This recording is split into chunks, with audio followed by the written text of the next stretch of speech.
Welcome to the Momentum Collective podcast. Momentum Collective provides training spaces and community around the world for unconventional minds and nomads to co-create the future. This podcast shares ideas on how we can transcend and shift towards our highest self.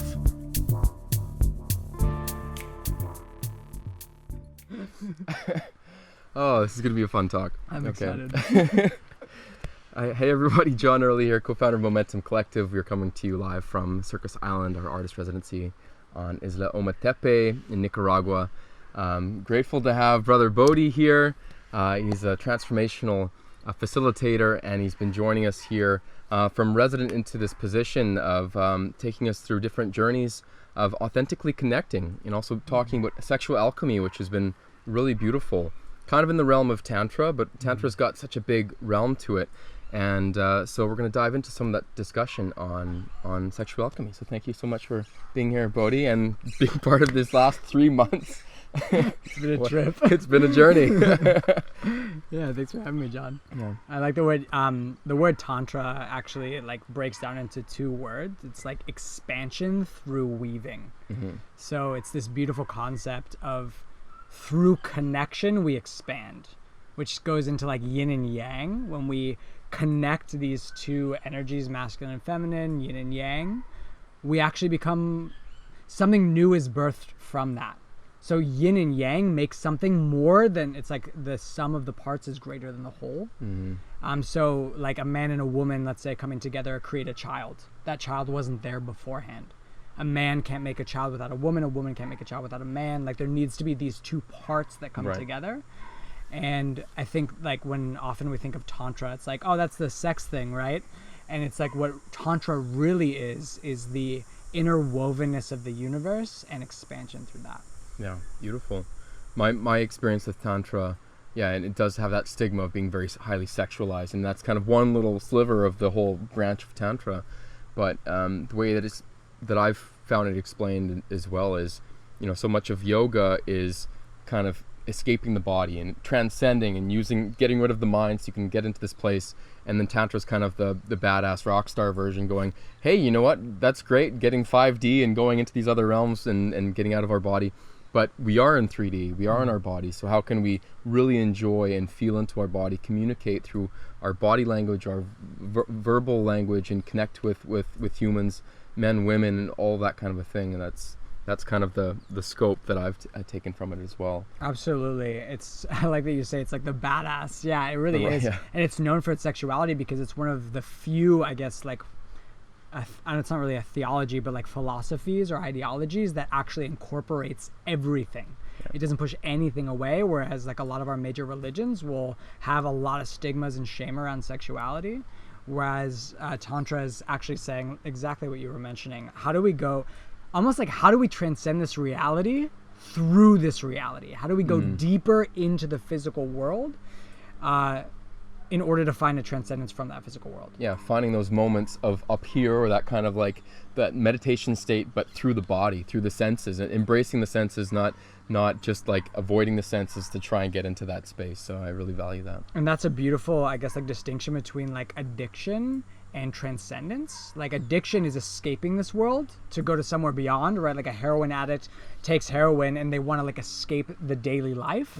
But the idea of these practices are actually, how do we go deeper into daily life and then go to the same place the heroin addict is going, but almost in a way that's more sustainable. Yeah. That we're not running away, we're not avoiding, we're embracing. Through embracing comes merging, and through escaping comes merging, but they have different side effects. Yes. So let's go a bit into your background of how you got called into facilitating these types of things, from yoga to breath work to authentic relating to sexual alchemy. A bit in your background from that. Yeah, absolutely. It's funny, since I was a little kid, maybe I was like 11 years old, I started going to this summer camp. And I'd go for a month every year, and I went for like 18 years. And that was like, that changed my life. It was like really deep, intimate connections. It was really similar to the Momentum experience, and that it's like a bunch of little hippie kids like living out in the wilderness together and connecting. And through that started this idea of like community and like living in community. And moving forward deeper into that, as I became a counselor, a unit head, and started being in charge of more people and like designing those connections. Like as a camper, we felt that there was magic. some type of magic is here that we're being able to connect in a way that I can't do in my school. And then kind of moving past that space and going to the more counselor role of like, wow, learning how to create magic. And that was like a really strong foundation for this like ignition of like, wow, I want to hold space. Like I want to hold space for others to connect and create connection, and realizing that with facilitation, deep connections can be made that aren't always available in our everyday life. And then from that started this like foundation of like festival life, traveling, taking like yoga teacher trainings, bodywork teacher trainings, and learning like the same threads through all of these of like how it's really all of these are holding space. Teaching is a space holding experience, facilitating is a space holding experience, whether it's one-on-one or in a group. And sexuality has always been a part of that for me since I was a little kid. My family was really open with sexuality. We talk about it all the time. And it was always something that intrigued me, in that sexuality can be used as a platform. And when I say sexuality, what I really mean is intimacy. And I see sexuality as an extension of intimacy. It's like a deep, deep, deep intimacy, whether it's emotional intimacy or physical intimacy. We're reaching like such a depth that all of a sudden like there's a death. There's like a death of the human person, the death of the ego in service of merging to the divine. And a lot of my life has been centered around, whether it's with plant medicine or things like this, exploring altered states of consciousness and working in those altered states of consciousness to bring about deep healing and change in our physical bodies. And so it's almost like all those smashed together. I was like, I love exploring consciousness. I want to connect with people. I love helping people connect. And it just kind of made sense that all of a sudden I started taking roles, and whether that's through different festivals, facilitating at festivals, or in other communities I've lived at in Australia or in Israel, it just seemed like a natural progression of like, oh, okay, cool. Like, guys, let's do this. Yeah. I want to retrace back you talking about intimacy and sexuality, and I feel that's something that's we need to discuss more of the clarity between the differences between the two. And I often feel they're confused as being the same thing. You can be intimate with someone without any sexuality at all, and I feel that's the benefit of something like ecstatic dance. When you're connecting, dancing with someone, you're having this intimate moment with physical connection and intimacy with either with the eyes or just with movement, and you're embracing each other's movements and each other's presence. And that can be something so beautiful, and yet a lot of people look down at that because that's very sexual, because that's intimate, being intimacy with and then maybe the opposite of sexuality, and how a lot of sexuality is missing the intimacy.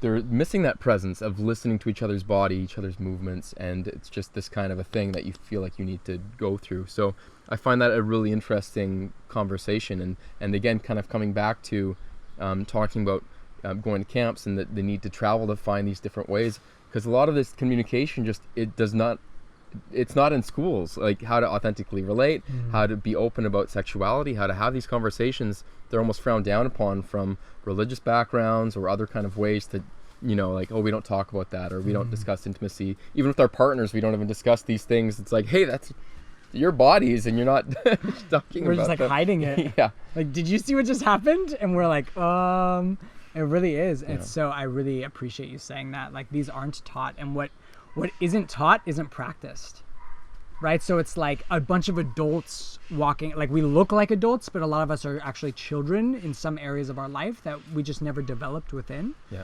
And I feel like sexuality and intimacy in general is a huge part of that in our society.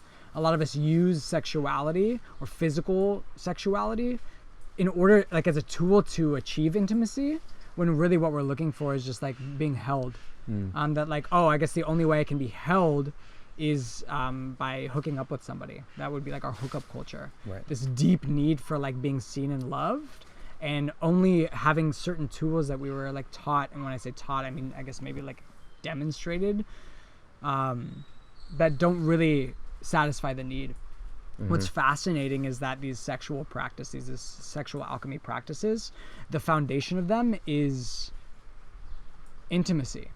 Like nothing that we'll talk about today that can be like achieved, I don't like the word achieved, but experienced throughout these sexual alchemy practices can actually really be experienced without a layer of deep emotional intimacy. It's like you can't cheat. You can't be like, hey, can I use your body to like be a container for me to transcend? It doesn't work like that. And that's the best part about spirituality, is you can't cheat. Like you can't cheat non-attachment. You can't be like, oh, I don't want it, but you like do want it. No, the universe like knows what you're thinking, and there's this beautiful like purity that has to happen. Like you really have to let go. You really have to be vulnerable. You can't pretend to be vulnerable and reach these same experiences. It's just the universe has a way of kind of knocking you back down. Yeah, or even needing a partner to achieve intimacy. Yeah. I mean, you can be intimate with yourself and and again, that doesn't have to be a sexual way. Like, how can I really listen to my own movements, listen to my own breath?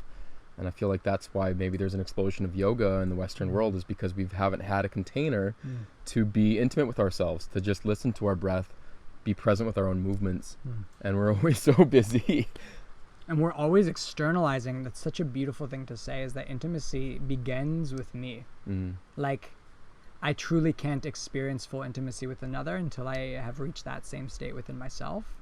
And the level of intimacy I experience with other people is directly correlated to the amount of intimacy I have with myself. Yeah. And there's such a purity there. And whether that's emotional intimacy or sexual intimacy, even like sexual intimacy with myself has transformed in these last few years. It's like, oh, I can't wait to go like make love to myself. And I just have this beautiful experience. And the rest of the day or week or month, I'm radiating. Yeah. And it's like, what would life look like if I didn't need anything from anybody? Right. And all of a sudden, when I don't need anything from anyone, it doesn't mean I don't want anything. It doesn't mean I don't desire. It just means that those wants and desires are no longer demands. Or dependent. Exactly. Right. I'm free. I'm really free. Right. And in that freedom comes a freedom of what needs to come and go. And so it's like, imagine you walk into a bar and you're really yearning for connection. What would your experience in the bar look like that night? All of my energy would be going to like looking at like, oh, maybe she, or maybe there's something there. And that's like a ton of energy spent externally of trying to get something. Right. But if on the same evening I go into this bar and I'm just like feeling super good, then like maybe I connect with someone and maybe I don't. That's just not a conversation that's happening anymore. And no matter what happens in that evening, I'm in my joy because I don't need anything. Right. And that's for me, that's freedom. Yeah. You held a really powerful workshop that revolved around showcasing what it's like to even just share eye contact, no words, with just body language, but one person has running in their mind a need or a want from some person. And it's really interesting the power that shifts.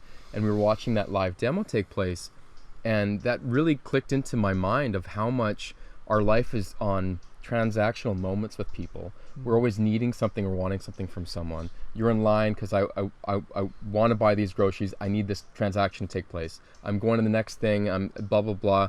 I'm waiting for the taxi driver. He's getting like everything's transactional. We're not in these situations where we're able to share presence without a need or an end goal that revolves around money or around kind of that need being met. Some objective. An objective, yeah. And it's funny, like, it's not that like desires or even like agendas are bad things. Like, they're just things that happen. Like, oh, I want something from you. I want to share with you. I want to connect with you. I want, even if it's like this pure intention. But I often find that when we don't share those or express them, they become like hidden. Yeah. And they are like working in the shadows, and we can feel it. We feel all the time that when there's a transaction happening, we become objects for each other rather than human beings connecting. Right. I was at a festival a few years ago in Israel, and we had an Osho meditation. It was just like 4-hour dynamic meditation. It was super intense, and we were exploring every emotion. The first was like anger, and we were just like yelling at each other, and just like, I hate you, like, you know. And it was like, you're my dad, and I'm screaming at you. And we went through these 12 different emotions, and the last one was sexuality. And what she was sharing with us is that we would ask, like, can I dance with you? And if 3 people in a row say no to you, that means that you need to check in with your own energy, that you're not in this taking energy. Because nobody wants to be taken. Right. People want to share sexuality. Yeah. Like, we want to embody it together. I don't want to feel like someone's taking something from me. Taking advantage is just the word that's never good. Shared advantage, that's a whole that's different great. Yeah, like, hey, can we share this together? Feels good. And it's like, I don't even want to connect with someone that's like, that is just like, oh, take it. Right, like, in both ways, it's imbalanced. There's so, like, and that would be like the imbalance of yin and yang. It's like in the imbalance of yin and yang, there isn't that creation of something new in between. Right. And we feel this in our relationships all the time, where like someone wants something or somebody, and again, like, desires are so beautiful. How do I share my desires without being attached to them?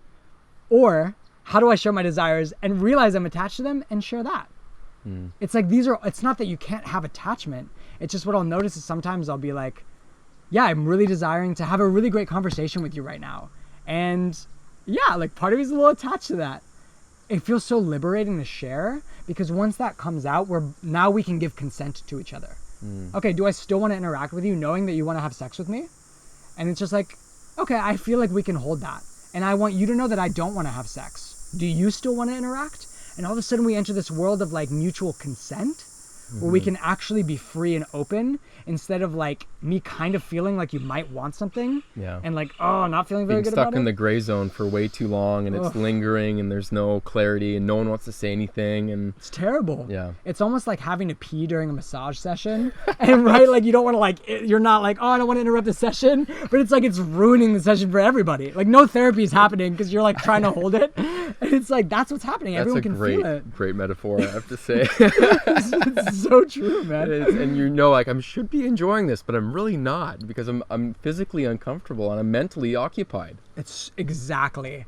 And it's like, what would it feel like to just be free? It's so relieving. It doesn't matter what someone shares. It's so relieving hearing that. Yeah. Like, hey, I have this agenda and I want to have sex with you. How does it feel to hear that? Yeah. And again, like the way we share is taking ownership for our desires, not being like, I want to have sex with you. Right. Like I'm not putting that on you. I'm just sharing how I'm feeling and then asking you how it meets you. She might be like, or he might be like, I'm actually really uncomfortable with that.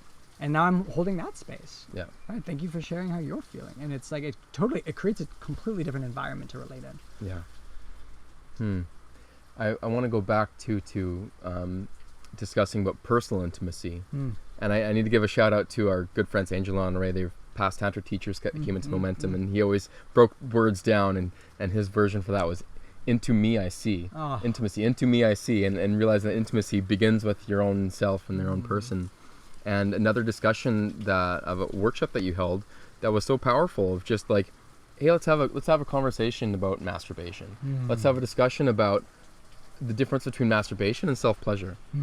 Technically the same things, but then you hear those words and the difference, and how many people were sharing words like, especially from Christian backgrounds, like masturbation was frowned down upon or getting caught or it's this bad thing, and it's like really like there's that energy, that lingering thing of like, I shouldn't be doing this but I'm doing it, or there's like it's just really interesting to hear everybody share of this topic that I've never even engaged in an open conversation with other people about that too much, and just the power of having these open conversations and realizing, hey, we are allowed to talk about these things and they're not bad.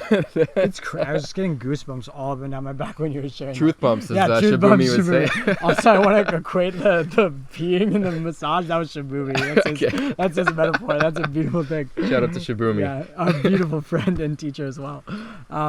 You're so absolutely right. It's, it's amazing the differences that happen. And it's funny, like the difference is one is a masculine agenda of like an agenda of achieving. Like masturbation's like, I'm going to get off, right? We talked about it's very technical. It's very like, I'm going to do the thing. Yeah. And that's like so, and when I say masculine, what I really mean is like toxic masculinity. Right. It's like an imbalance of like trying to achieve something without the process of just like getting to the destination. Ends justify the means. Exactly. And it's like, when I say masculine, what I'm not really meaning, there's such a beautiful, healthy masculine that's very different. That is this beautiful structure and container. But that's like imbalanced yang energy of just like, I'm going to get there no matter what. Yeah. And then self-pleasure all of a sudden is just this like, even the words. Yeah. I'm like, self-pleasure. I don't know what that is, but it feels so nice. Yeah. And that's the irony of it too, right? Like masturbation, everyone knows what we're talking about. Yeah. It's like there's like a move that like whether a man or a woman, like, oh, I know the masturbation move, it's like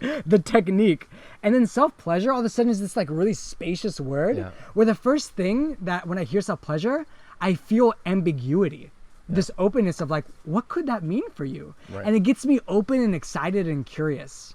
And it's like, wow, now when we talk about like, what does your self-pleasure practice look like? And what does mine look like? And we can share that. And you're so right. Like, we have no conversations about this. Like, and I remember, I'm like so pro any of it. Like whether it's masturbation or self-pleasure, like rock on. Like touching our bodies and exploring our bodies is beautiful, and that's been for a long time. But I realized like maybe 4 years ago, I'd be at my like house with my roommates, and I would just go to my room quietly when I wanted to go pleasure myself. And I would never, like, we would talk about self-pleasure, but I would never be like, hey guys, I'm going to go touch myself.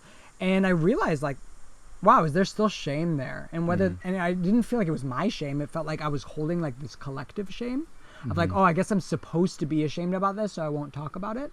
And that was weighing down on me. And one day I sat with my friend Max. I was just like, yo, can we start telling each other when we go pleasure ourselves? And he's like, yeah, that sounds awesome. And it's just like, and it was so beautiful just to be able to be like, hey, I'm going to go pleasure myself. And he's just like, yo, dude, have a really beautiful session. If you want to talk about it afterwards, let's talk about it.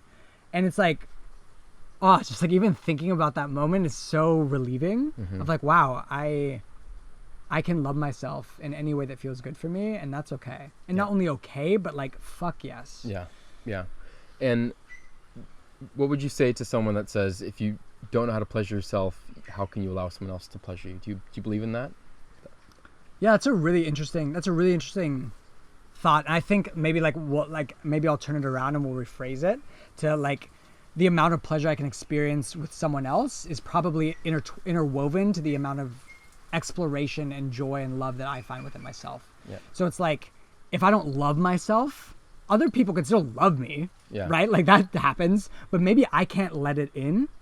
Like I can't receive, like my ability to receive love and pleasure is my own journey into that with myself. So like, we'll make it even simpler. Like the deeper I go into my own self-pleasure practice, the more pleasure I can receive. Maybe that's a way to look at it. I think that's much better, widening the ability to receive. And I think that's so much about your own intimacy of understanding your own body and listening to your own thing, so that you're able to receive someone else's presence and then receive your own truth and your own thing, so that you can then communicate that to the other person. How many times have you had a sexual experience where someone was doing something that didn't really feel very good, and like they didn't know because like I didn't communicate that doesn't feel good because I think I don't want to embarrass them or hurt them, and it's like we're both wasting our time because they want to give me pleasure and I'm not really getting pleasure, but I'm afraid to say something. And it's like, what would it look like if it's just like, hey, first of all, thank you so much for your like this amazing experience. Would you be open to doing this? And then all of a sudden, like, everyone's getting pleasure. Yeah. And that's what happens when I explore myself. Yeah. I know what I love. And it's like, I've never had a partner that was like connecting with me for them. Like, they're like, no, I want to give you pleasure. Yeah. And like, that gives me pleasure. Right. And so, yeah, the deeper we get to know ourselves, the easier it is to share pleasure with other people. Yeah, I might get like a really great, have a really great connection out of like a fluke with someone else. But the more clear I am, the more I express my desires, and the more clear I am, the easier it is for those to get met. That doesn't mean they will get met, and that's okay too. That's part of the process. It's not about getting what you want. It's about like opening the like channel for that to happen. Beautiful. Let's you were doing some sexual alchemy workshops here, and you started with some discussions from the various backgrounds of it, as well as the Egyptian history of things. Maybe if you want to touch on some of that stuff. Absolutely. So there's this really great book called the Magdalene Manuscript that just like very synchronistically appeared in my life maybe about a year ago, and I just like devoured it. And it talked about like three main, let's say, like alchemy practices.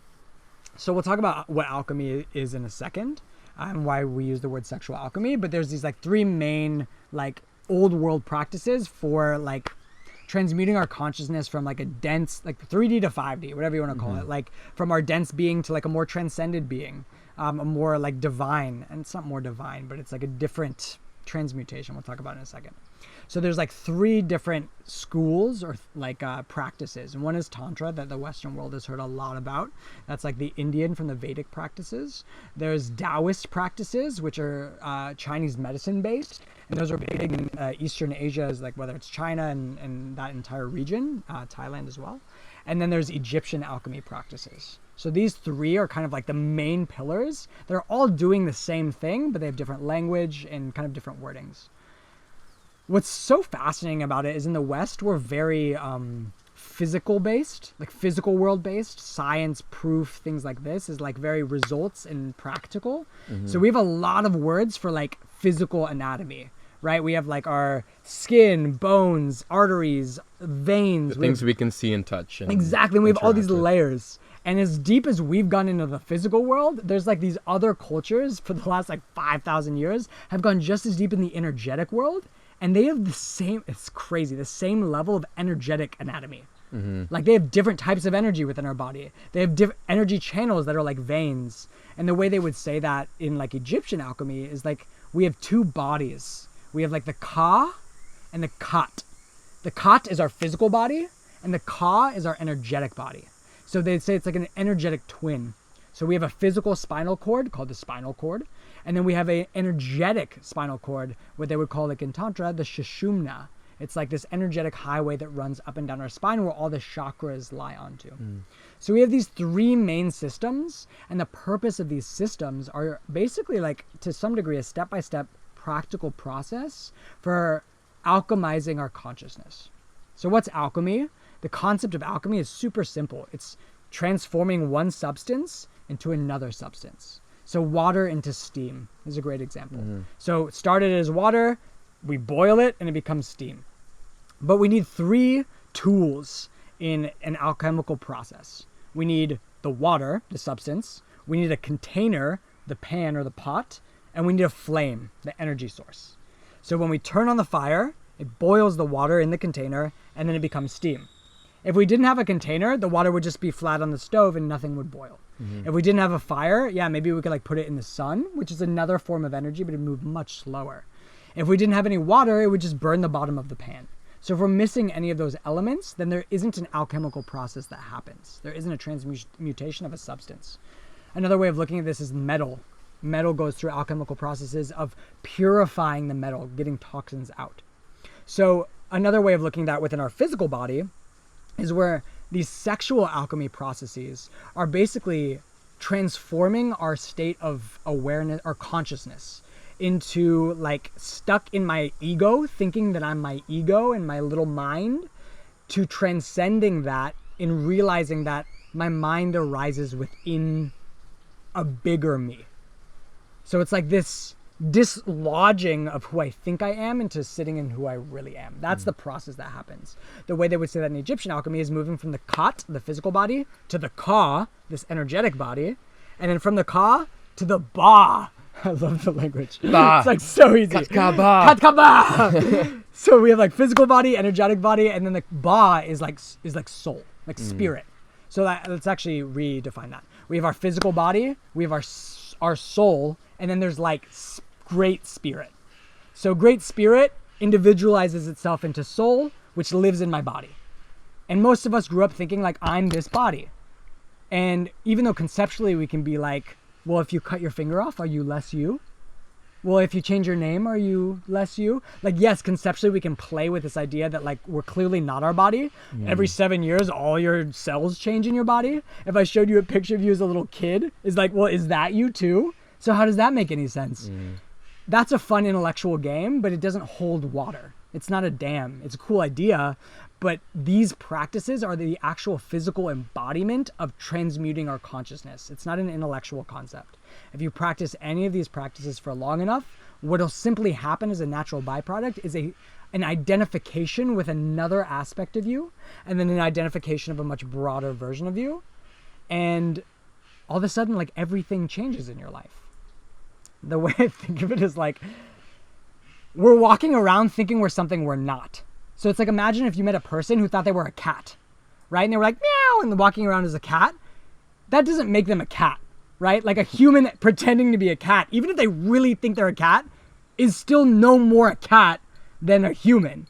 And all of a sudden this like cat human is like, how do I be a human? I'm going to do all the yogic texts to like learn how to become a human because I feel like I'm not a cat and all this stuff. And then all of a sudden they do these practices and then they realize the whole time they were never a cat in the first place.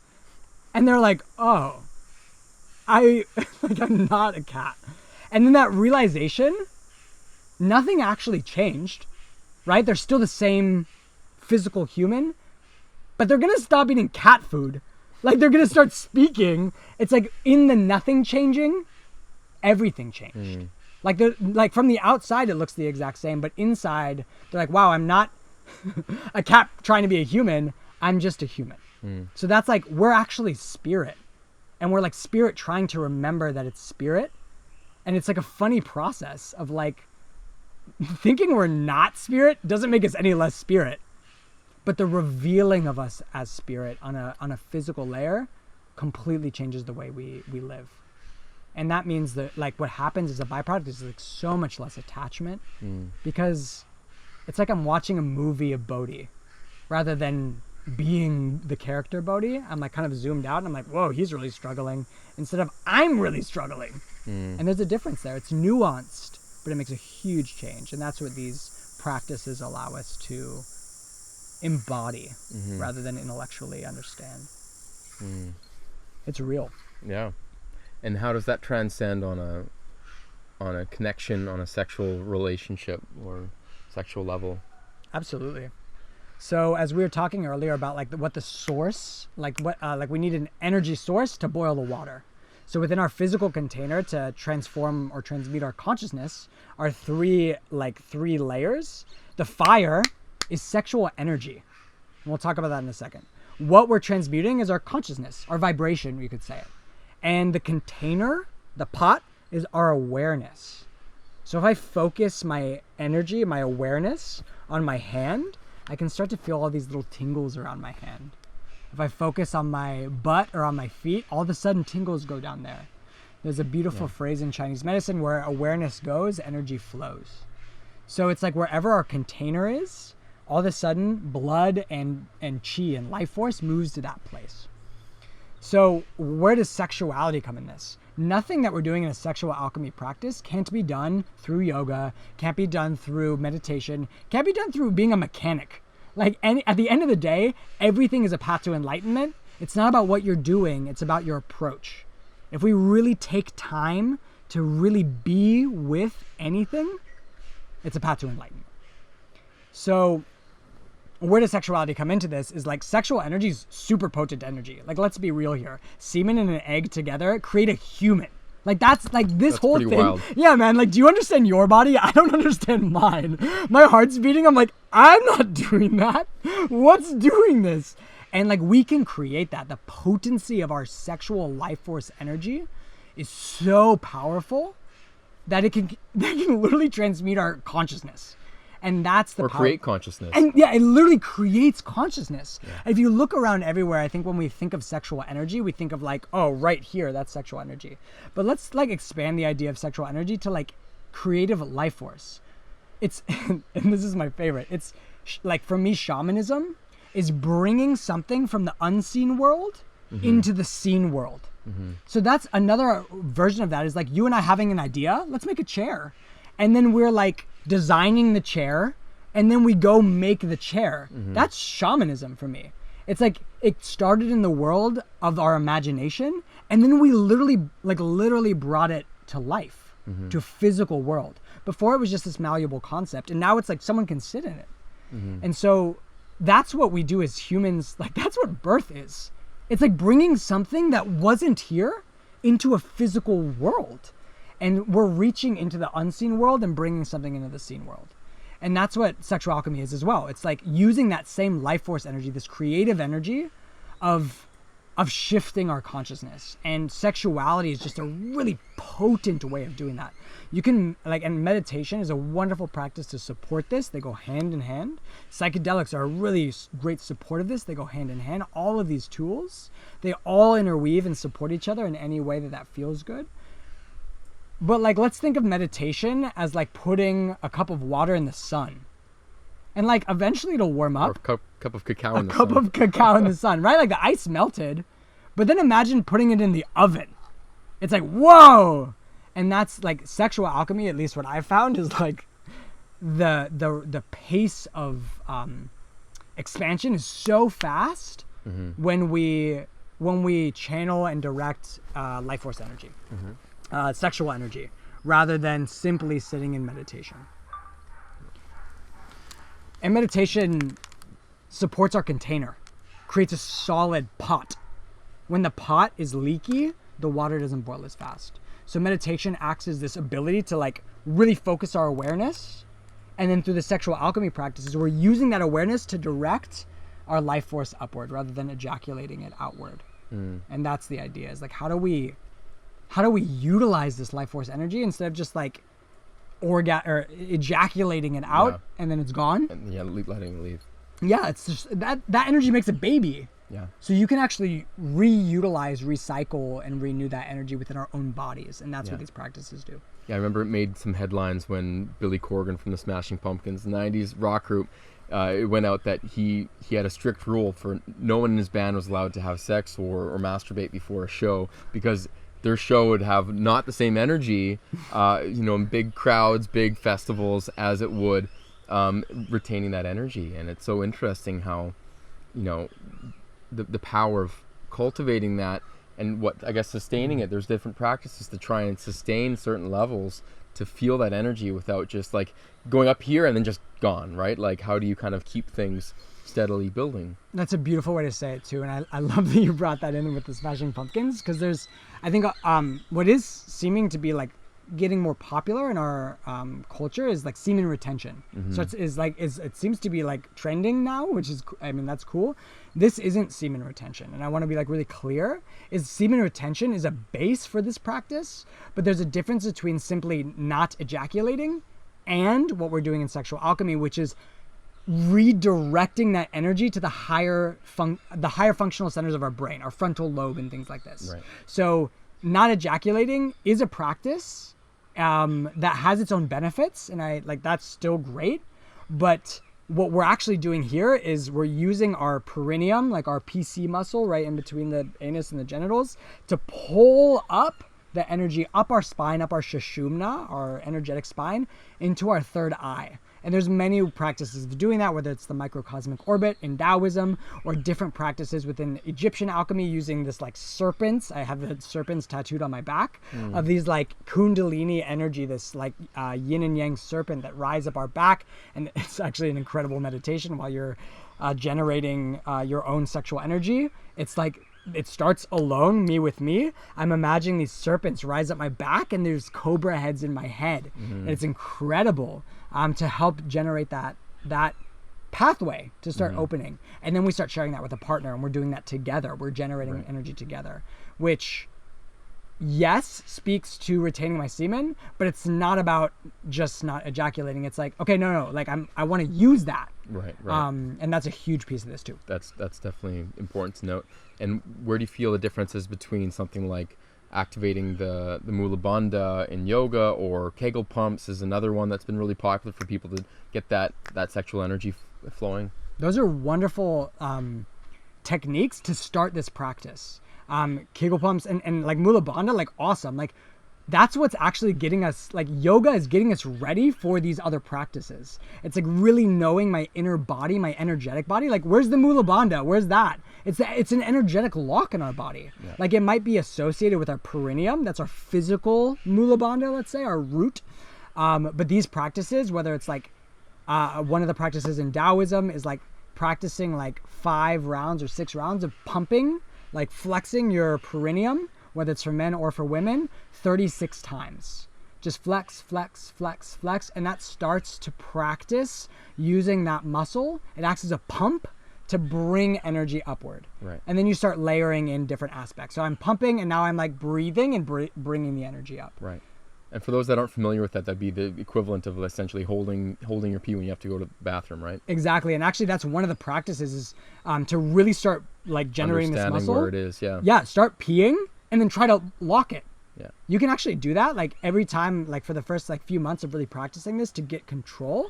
I would pee, and every time I'd pee, every 10 seconds I'd lock and hold and stop, and then I'd go again and then stop. And that's a totally great practice to start really developing a sensitivity within that region of our body, especially because we've been so desensitized to that part of our body. Yeah. And then to retain that, activate it, and then to bring it up to other levels of our body and our consciousness, what would be the techniques for that? Yeah, so I definitely want to recommend like diving in. I'll like list a few resources at the end to like actually get like the deeper practices. Yeah. But what we'll talk about one today is like the microcosmic orbit. And like, it's such a funny word. It's very technical. It's like a tiny little orbit. And basically what they talk about, and this is the Taoist system. So the Tantric system has their own, like they have the Sushumna and Kundalini energy moving up. That's life force energy moving up my spine. In the Egyptian alchemy practice, they have the serpents we talked about going like this up the spine. So in Taoist practices, which I just am super resonating with right now, we have this like central and governing channel is what they call it. They're called meridians. A meridian is the equivalent to our energetic veins. It's what it's like, think of them as like energy lines, like power lines that brings electricity. You can't really see the electricity, but the meridians carry that. They carry our energetic chi, which is another word for life force. So basically we have these two channels. One is the governing and the central channel, or the vessel. And they're like these like pillars that connect like the two hemispheres of our body. So they'd say if you place your tongue right behind your teeth, and this can be like what I want to offer is like an intuitive placement. Sometimes people will say right behind the teeth. Some people say at the dome of the mouth. But what I want to actually recommend is that it might change for some people. It's different for all of us. Just like our shoulders are different, our energetic shoulders are different. So each human being is different. So if for some reason your tongue goes to a certain place, just trust that. That essentially almost like plugs in the circuit and connects these two channels and allows this energy to flow. So it makes this microcosmic orbit, a small orbit of energy around our body, our energetic body. So when we connect that tongue and we engage the perineum, that PC muscle we were talking about, all of a sudden, this like really gentle flow of energy starts to circulate up the spine, around the head, to the third eye, and we exhale, it comes down the front body and into what's called the dantian, and our center of power. This is where we can like store power energetically according to the Taoist system. So that's like a technique we can do anytime. Whenever I'm walking anywhere, sitting anywhere, I just close my eyes, roll my eyes up to the third eye, and just like circulate this energy. At the beginning, you'll feel nothing. You'll be like, nothing's happening. Am I making this up? It doesn't matter. Make it up. Like that's like, we're just really getting in tune with something that we've never experienced before. In that practice, eventually we'll start to feel a little bit of energy moving and we'll be like, oh, that was kind of cool. Could take a month, could take a year, and just keep practicing this. And then what happens through that is in the moment where I feel like I'm going to orgasm, where I feel like I'm about to orgasm, they'll call it like the point of no return, where it's like I'm about to ejaculate. Let's say I can, like in a male-bodied person, it's engaging that muscle and breathing it up. And even like what just happened is like my eyes got big and like all this like energy came up, even just doing it right now. And we retain that energy. It's almost like we're boiling the semen, and the essence of that semen like becomes like a vapor and it goes up our, like, it's like we're transmuting that actual life force energy. We're taking the energy of it up, and then the semen, the physical semen, is recirculated into our testicles and our bloodstream. So that energy comes up to our third eye, our brain centers, and we develop a more expansive consciousness, a stronger awareness, a more open spaciousness. And that's the practice. So we'll like be like pause with my partner or pause with myself, breathe it up, and they'll have like you lock your perineum 36 times. Gauging and then letting the energy come back down and then back up. And it's the same for women through like a clitoral stimulation, for example. It's the same practice of circulating that energy. It's bringing like a focused, intensive ejaculative orgasm into a full body orgasm. It's hard to call it an orgasm because it's so different, but when we move the energy up, like what just happens. Like instead of it being this really condensed, centered like release, all of a sudden there's this like and sometimes it's really subtle and sometimes it's really intense. The more we practice, the more it expands and gets intense. And then what starts to happen is kind of what we were talking about earlier, is like almost like, let's say like physical intimacy is a platform to reach a deeper energetic intimacy. Like I'm physically penetrating your body so that our souls can merge. But once it's almost like using a tool for something and then realizing you can do the thing without the tool. And what I'm at least seeing within myself, it's not that I don't like sex anymore. It doesn't mean that I don't engage in sexual penetration. But I'm realizing like I just don't really care that much anymore about it, because I'm coming to the same spaces without that. I'm like so happy to just like lay and breathe with someone. I was with a partner the other day and we're like, hey, let's make love. It's been a really long time. And we like start getting into it. And then we're just like, we were in it. We were like naked and we're just like, do you just want to breathe? And it's just like, oh my God, yes. And we just laid and breathed and like literally had a psychedelic experience. Yeah. And it was like hilarious because that's never been available before. It used to be so, like, I used to be a slave to my own desire to ejaculate. And it, like, in a way made me like miserable. It turns that energy transactional. We're talking about it earlier. It turns it into a transaction. I'm just doing this to get this, and then it's done, and then I go to sleep, or then we whatever, and then I have a sandwich, or whatever. Exactly. Whatever the thing is. And like, I'm gonna speak for like all men right now. I cannot speak for women. I know their orgasms are very different and much more vast. I think men's orgasms are quite like, they are getting more and more vast as we're exploring different ways. But our ejaculatory orgasm, it's like, I remember as a kid, it would always be the same. Yeah, I would be like, oh my God, this is going to be amazing. And I would ejaculate and be like, I'm done. Yeah. And I would just be so uninterested.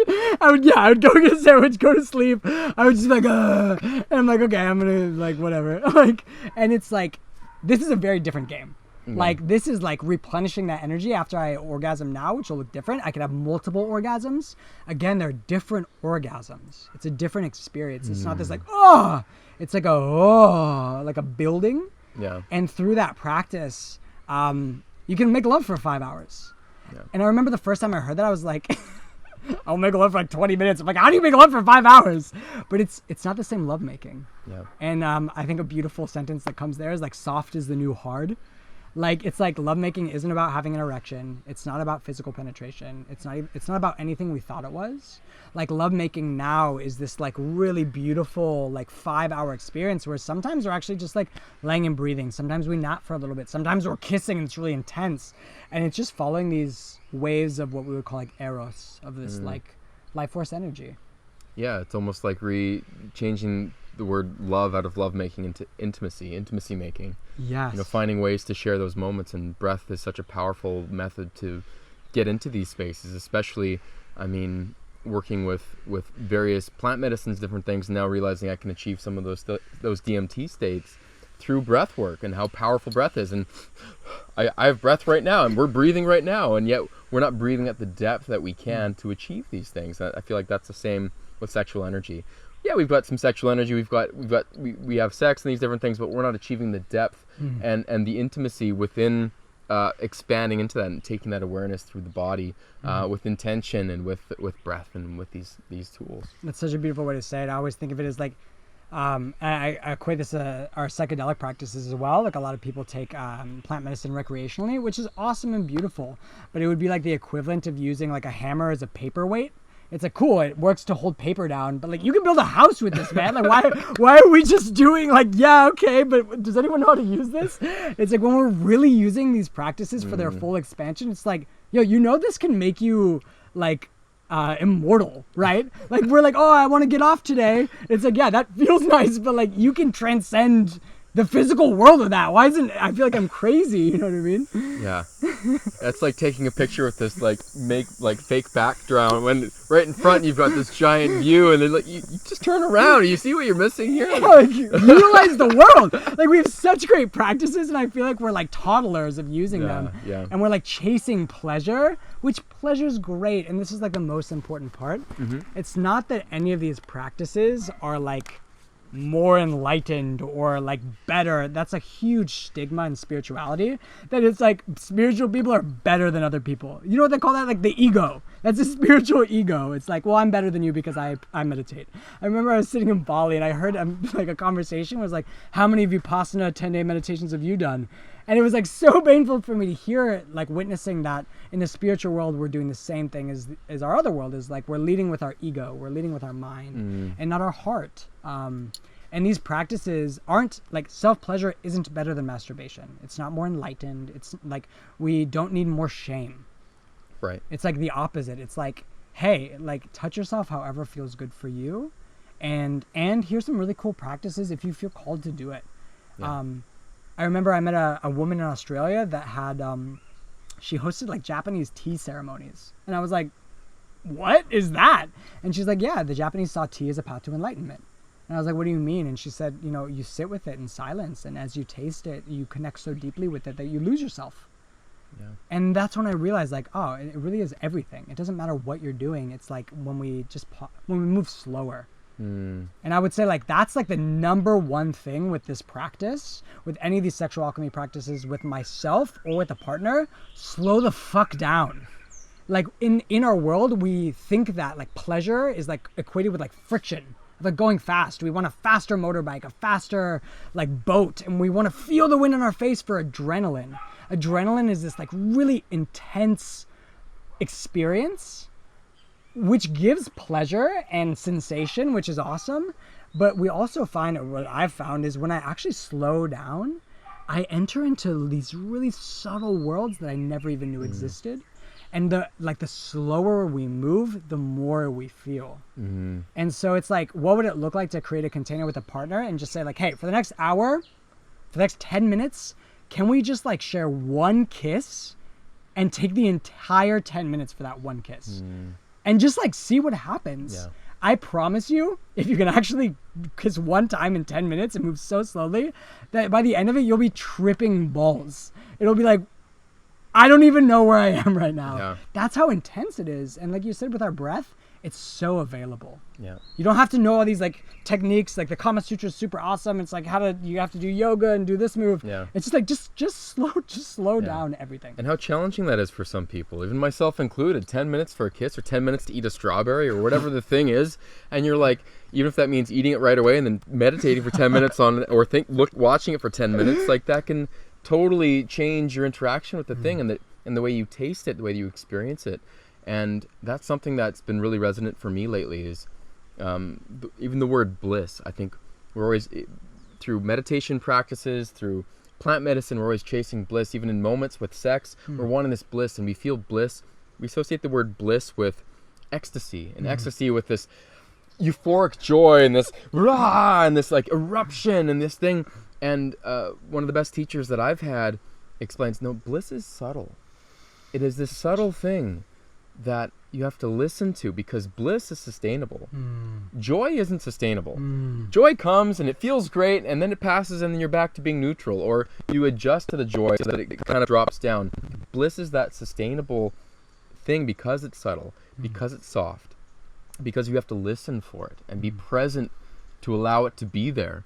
And that really shifted everything for me in meditation. You're almost even meditating to wait for this euphoric, like, this when am I gonna get the enlightenment? Or, we're always chasing the next thing. Now Bufo and working with smoking DMT is a big thing because it blasts you off so quickly.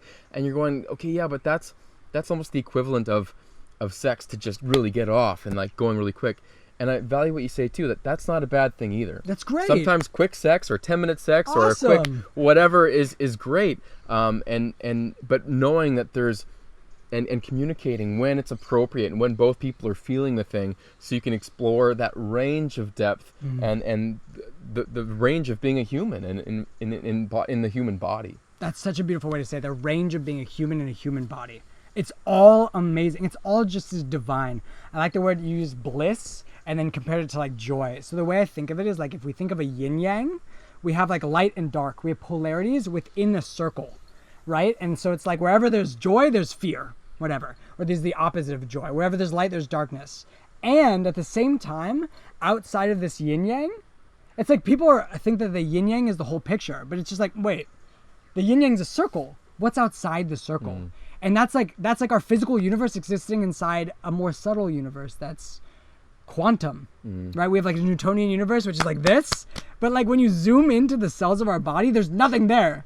And it's like, how is that possible? Yeah, it's like, how is this rock made of space? And it's just like, it makes absolutely no sense. It's a paradox. Yeah. And just because it doesn't make sense doesn't mean that's just not what's happening. So it's like holding this ability of like, yes, this differentiation between joy and bliss. Let's say bliss is what's happening. The bliss is what contains the yin yang, right? So like within the yin yang, there's fear, anger, frustration, all of these things. And there's also joy, pleasure, all of these things. And that's the human experience. And then holding the human experience is like the spiritual experience, which is just like everything's contained within me.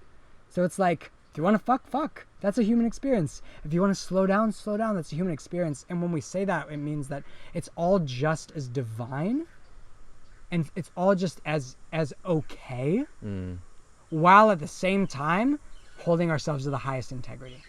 Yeah. You know, because then we have the conversation, well, is it okay to murder people? It's not that it's okay, like that's great. It's like that is a part of human experience. It's just as much as part of the human experience.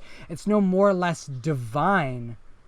But if you want to keep reincarnating and being stuck here, you'll keep murdering people. You know what I mean? Like there is a repercussion system that we would call karma. But what that actually brings me to, what you said earlier, which is so great, is this communication. That the base, like we talked about earlier, the base of all these practices are communication and vulnerability and intimacy. And a lot of reprogramming. So sitting down, there's this really great talk that actually you were a part of, which is awesome. Which ISTA, the International School of Tantra or Temple Arts, they're a great school, and they talk about a lot of this. Have a talk called the RBDSMA. BDSM, RA. RBDSMA, it's easy to remember. And it's like any conversation that you may have before a sexual experience, talking about the other relationships that we have, talking about our boundaries, our desires, the meaning of this interaction, safety, like have we been tested? Do we want to use a condom? Do you have, other forms of birth control? And aftercare. And it's so beautiful. Like, it's really edgy for a lot of people. It's really edgy. Yeah, and a lot of people feel like, don't ruin the moment. We've got this thing going, and then I might take the train off the tracks, and I find it can be the opposite. You can put the train on the tracks. Yes! Because otherwise it's like boom, boom, boom, boom. Yeah, and you don't really know where you're going, and you don't know how it's going to get there. You don't know if the brakes work, and there's all these things that's kind of like not communicated. Once you can communicate that, then you've got this clear path. You know where each other are going. You know where you can meet each other, and you can just be really open. And it does take practice to have the confidence to open up these conversations and to be like, hey, I'm feeling this right now. I know it feels like we're going in this direction. Does that feel like the direction you want to go into? And finding ways to communicate that thing and open the conversation in a way that doesn't feel like a doctor check-in, like, okay, so when were you? What are your desires? When were you tested? And like, and you're like, okay, I'm weird now. This is forget it. Like, I'm out of here. So finding a way to keep it authentic and keep it connected and alive. And it's so interesting. Like, it gets really awesome and abstract the deeper you get into it. At first, it does maybe feel a little scary or mechanical. What really helps is saying, like, I'm really nervous right now, and this is really weird for me. Yeah. And it's like, oh, okay, cool. Me too, actually. Like, all right, that feels good. And it's funny, like, what I found is, like, with boundaries are, like, celebrated. Yeah. Like, the stronger the wall is, the more I can lean on it. The more I can expand into the room. They said there was, like, this awesome research done that, like, when kids on a playground had a fence around the playground, they would actually explore the entire area up to the fence. When there wasn't a fence around the playground, the kids would stay closer to the playground. So when I'm uncertain where you are, I'll be more timid in my expression. Whereas if you're like, I don't want to have intercourse, I actually only want you to kiss me and touch my nipples, I'm like, let's do that perfectly. And I feel so safe. I'm like, yes, I feel so confident that this is what you're desiring.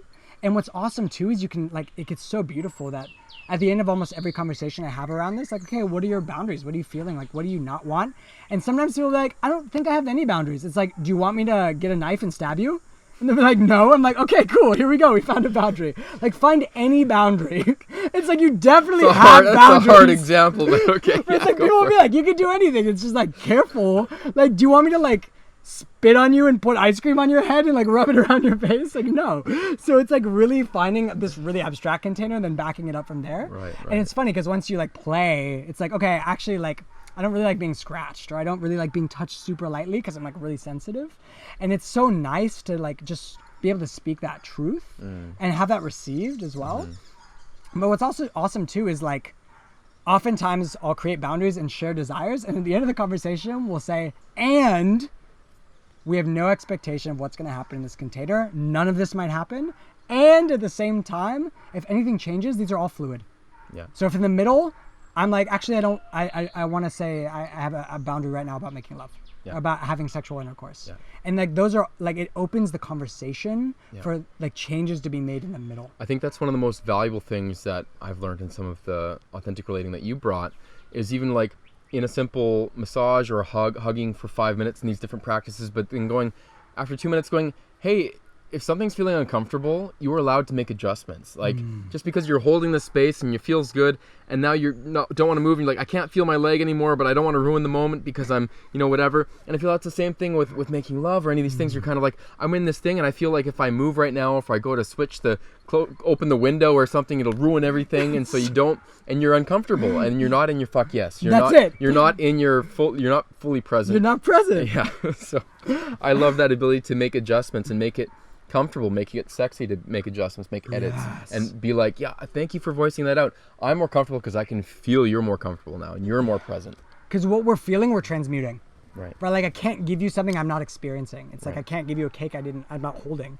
And what's beautiful about that is something at the beginning of every container, you can just say, hey, I want to give us both permission to like say anything we need in the moment, to make any adjustments, to make any sounds.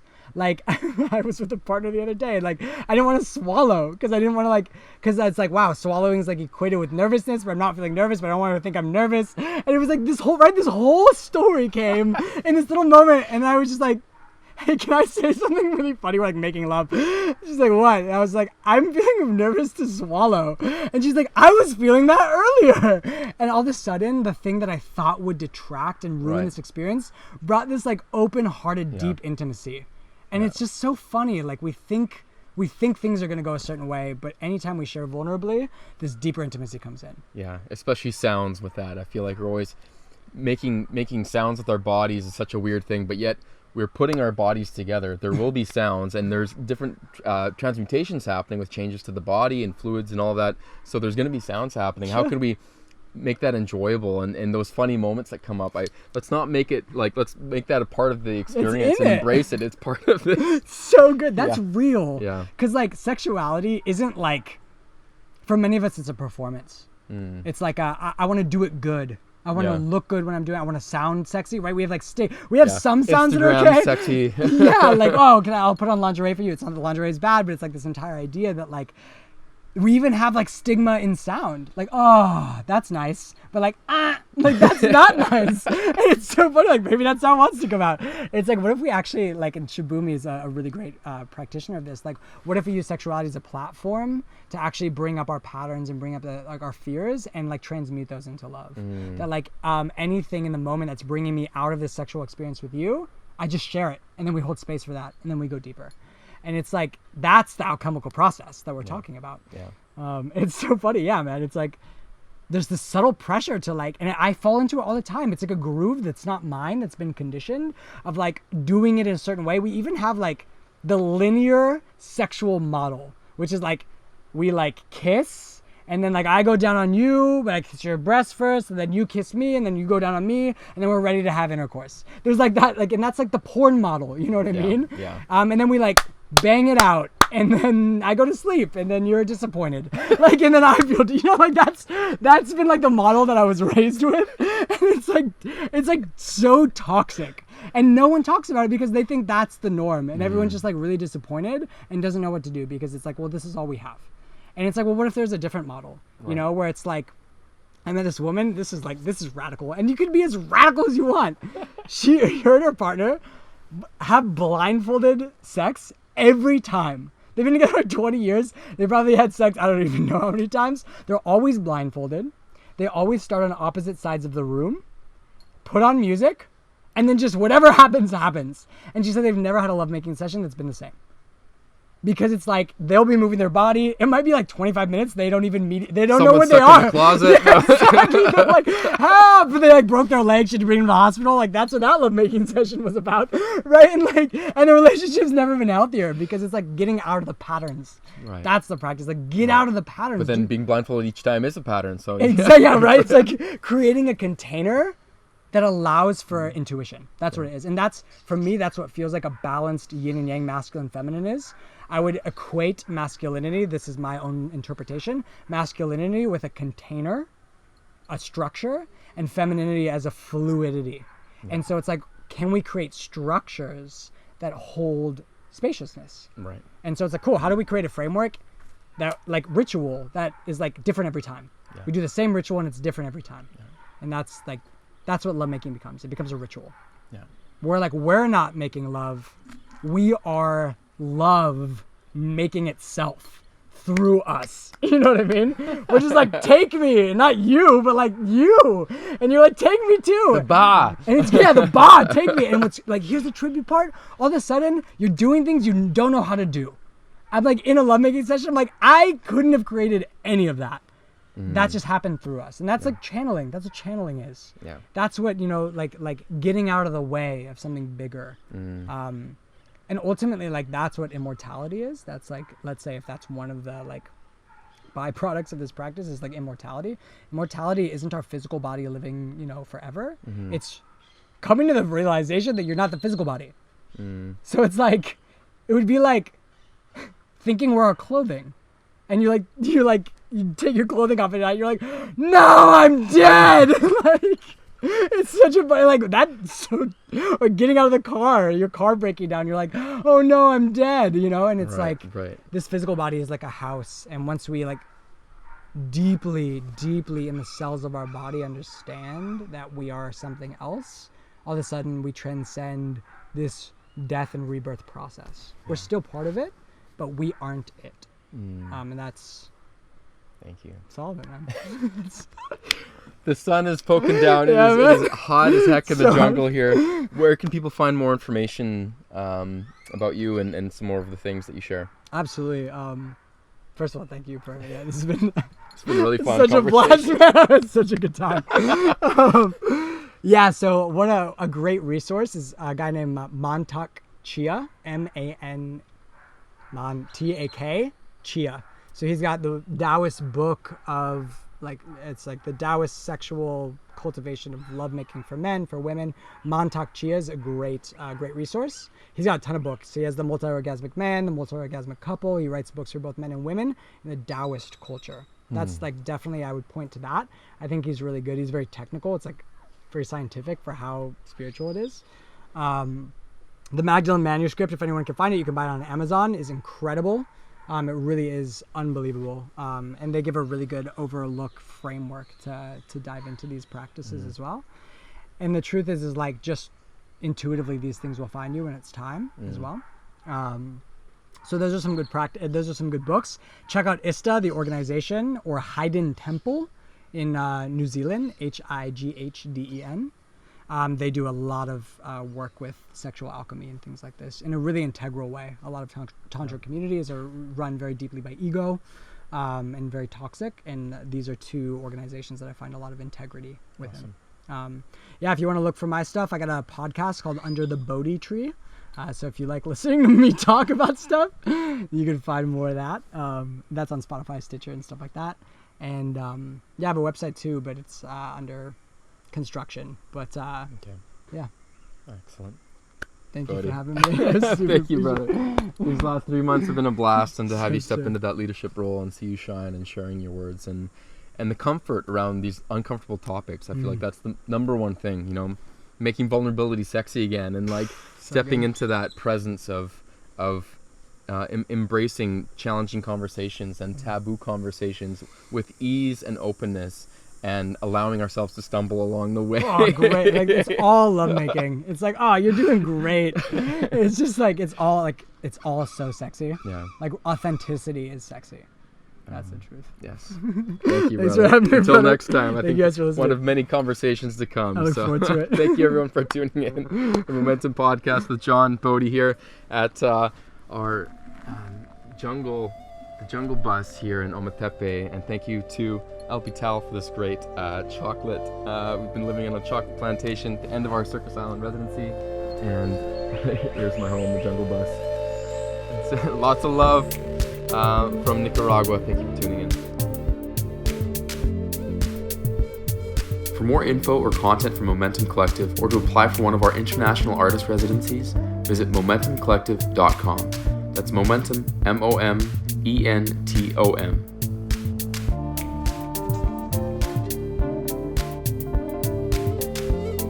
The The Momentum podcast theme you're listening to is the track Beam Me Up by our friend and producer Arterium. For more eclectic soundscapes, find Arterium on SoundCloud.